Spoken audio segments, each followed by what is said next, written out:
गांव के एक छोर पर बंसी नाम का एक गरीब किसान अपनी छोटी सी झोपड़ी में रहता था।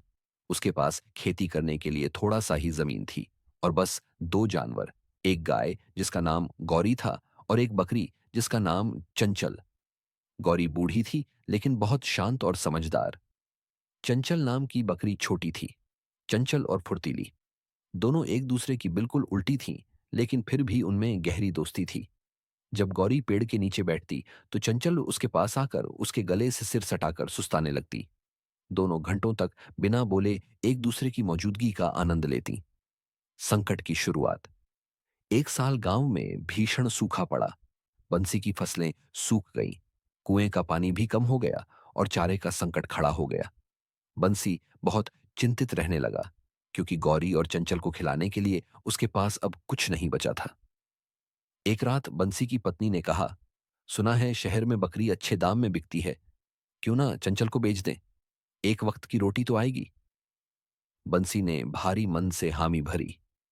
अगले दिन उसने चंचल को रस्सी में बांधा और हाट की ओर निकल पड़ा। गौरी दूर से देखती रही, उसकी आंखों में नमी थी।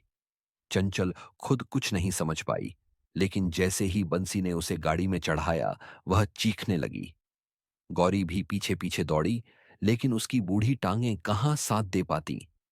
दोस्ती का बलिदान। अचानक रास्ते में चंचल ने जोर से छलांग लगाई और रस्सी तोड़कर भाग गई। वह सीधे गौरी के पास लौट आई। बंसी परेशान होकर पीछे पीछे आया, लेकिन जैसे ही वह गौरी के पास पहुंचा, चंचल गौरी के सामने खड़ी हो गई, जैसे कह रही हो, मुझे मत ले जाओ, मैं यहीं ठीक हूं।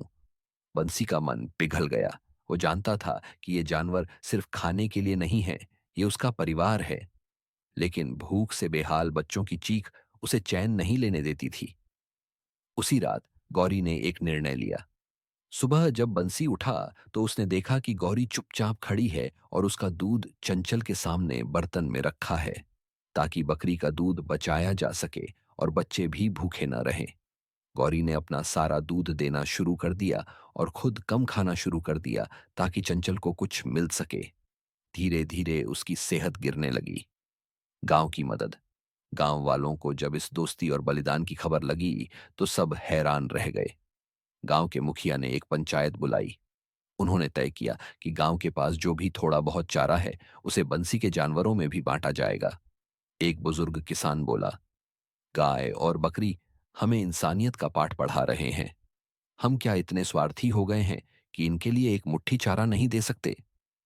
इसके बाद गांव में चारा संवेदनशीलता अभियान शुरू हुआ। हर घर से थोड़ा थोड़ा चारा एक जगह जमा किया गया। बंसी और उसके जानवरों को अब अकेले नहीं रहना पड़ा। अंतिम मोड़। मौसम ने करवट ली। मानसून आया और खेतों में हरियाली लौट आई। बंसी की फसल भी लहलहा उठी। अब उसके पास पर्याप्त अनाज और चारा था। लेकिन एक सुबह गौरी की तबीयत अचानक बिगड़ गई। बंसी दौड़ता हुआ आया। चंचल उसके पास बैठी रही। गौरी की आंखों में संतोष था, जैसे वह जानती थी कि अब सब ठीक हो गया है। गौरी ने चंचल की ओर देखा, जैसे कह रही हो, अब तू अकेली नहीं है, बंसी और गांव तेरे साथ हैं। गौरी ने आखिरी सांस ली और हमेशा के लिए सो गई।